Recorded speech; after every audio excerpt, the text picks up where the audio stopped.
हा भाऊ. अरे ह्या रस्त्यांची ना इतकी बेकारीची कामं चालू आहे. ते कामं करतायत तर ती धूळ इतकी उधळते का पर अख्खे घरच जाम होत आहेत. बरं ते एक साईड करायची आणि तो सगळे अख्खा खांडून ठेवतात. खांडून गेलो साईड पट्ट्या आहे ते पिचिंग करायची व्यवस्थित तर त्या पण करते नाही.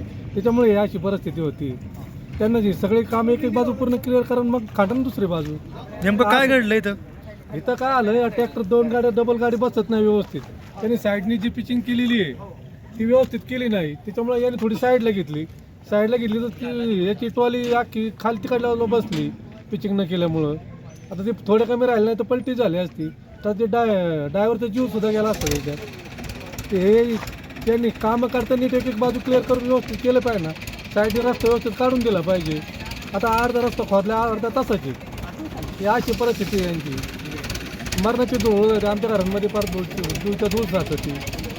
पाणी मारत नाही रोज. आजूबाजूला तुम्ही लावलेली पिकं पण आहेत, तुमचं म्हणणं असं की पाणी मारलं जात नाही. बरोबर आहे, पाणी मारलं पाहिजे ना. साईडने धुळीने पिकं फार खराब होऊन जातं. रस्ता एकीकडून बंद करता एकीकडून चालते.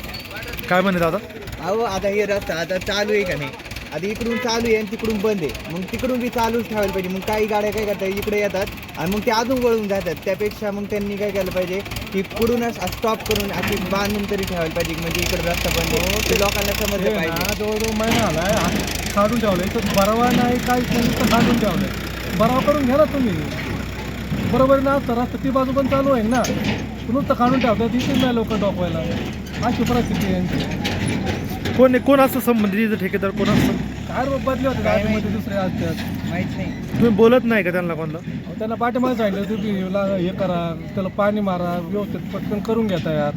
पुढं ऐकतं ते हा म्हणतात पण बाकी काहीच नाही करत. अशी परिस्थिती आहे त्यांची. फक्त त्यांनी तिकडून आता काम चालू आहे ना तर ते तिकडे स्टॉप असं बंद केलं ना म्हणजे गाड्यावाल्यांना कळतं की पाठीमागं मोरी आहे तिकडून गाड्या आल्यात ना मग त्याने वर चढायला स्लोप पण नाही ठेवला. नुसती मोरी काढून ठेवली सगळी. तिकडून आल्या गाड्या परत येतात परत पाठीमागं फिरून जातात. नीट हे पण लावते नाही त्याला. अशी आपण परिस्थिती आहे. आता एवढा मोठा रोड आहे तो आपल्याच फायद्यासाठी चाललाय ना.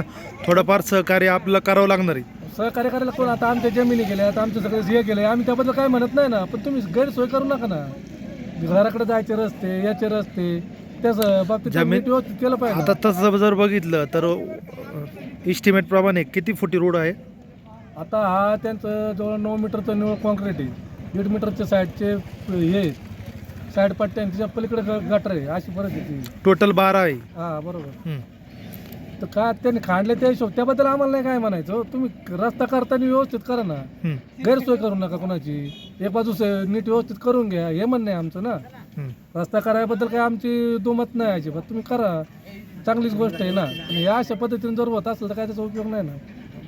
तुम्ही याच्याबाबत कुठेतरी पाठपुरावा केलाय का तुम्ही? ग्रामपंचायतीशी संपर्क साधा? नाही आता तेच करणार ना आम्ही. रीतसर तक्रारी करणार त्याच्या. ठेकेदाराला एकदा पत्र सांगणार. रस्ता बंद आहे आगे.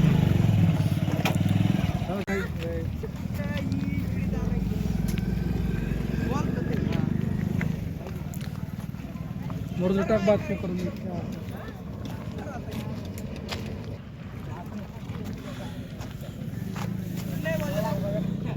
काय आलं? ते कोपऱ्याला दाबत होतं मागून गाडीचे हारणं दिले. मग मी साईडला केलं तर डाय फसून गेलं. तुम्हाला इकडून पर्यायी व्यवस्था केली आहे ना रस्त्याची? मग ते हारणं देत होते की यांना.